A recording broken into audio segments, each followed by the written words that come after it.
5 common mistakes when building apps for businesses. Number 1, not enough details up front.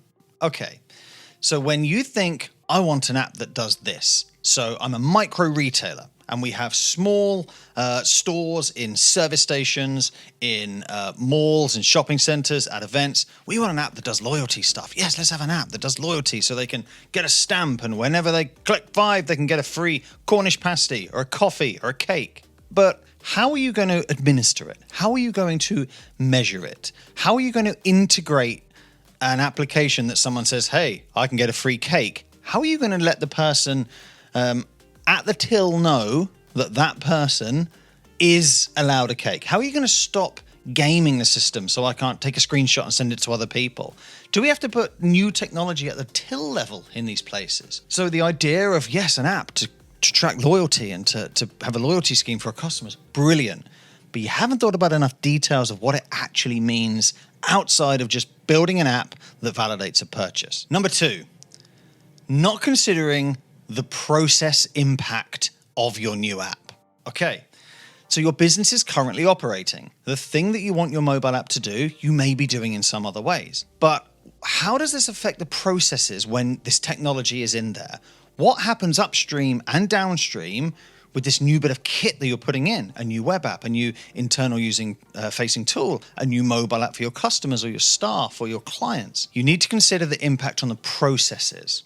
So how you do that is you map out your processes. You get an analyst if you have one, or you employ an analyst, or you hire an analyst, or you contract one, or your tech team can supply an analyst.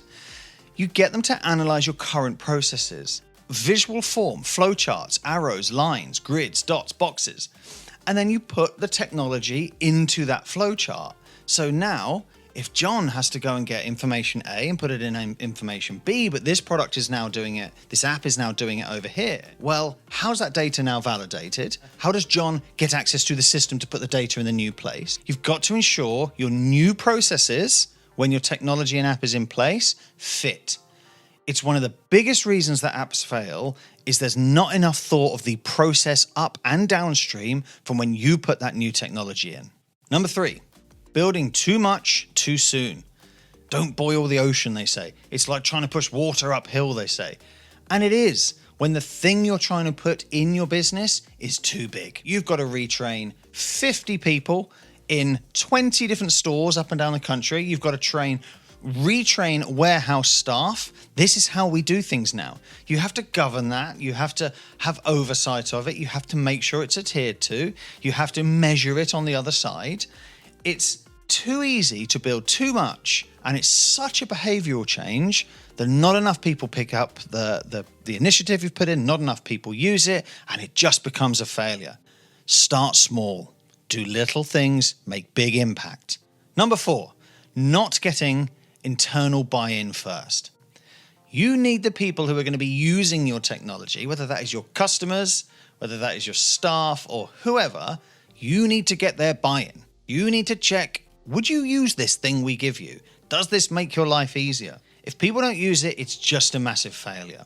So you have to get the internal buy-in. It also helps with cultural shift when you bring it in, that your ambassadors in your business have been a part of it and they will advocate for the new way of working. So get internal buy-in at every level, not just your board, not just the people signing the checks, not just the people it will impact at the other end.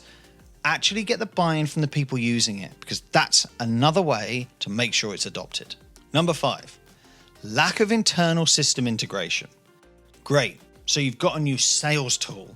You've got a new tool that your customers, your users are now viewing your products in. They might even be purchasing. They're interacting with your business or your service. But those new leads, that new data, now sits completely separately to your current pipeline, your current network of potential customers. You have to make sure that there is the correct level of integration between your new and your old to make sure they work together, to make sure the processes work.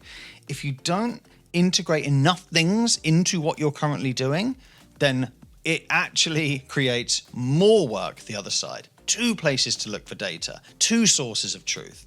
So make sure when you're scoping it out, you're figuring out what internal system integration that you should put in place. And if you don't know, or if you're not sure if something can do it, can integrate, it probably can, because most things can. And if it can't, there's a way that we can make it. There's 5 common mistakes people make when building apps for their business. Don't be in the next one.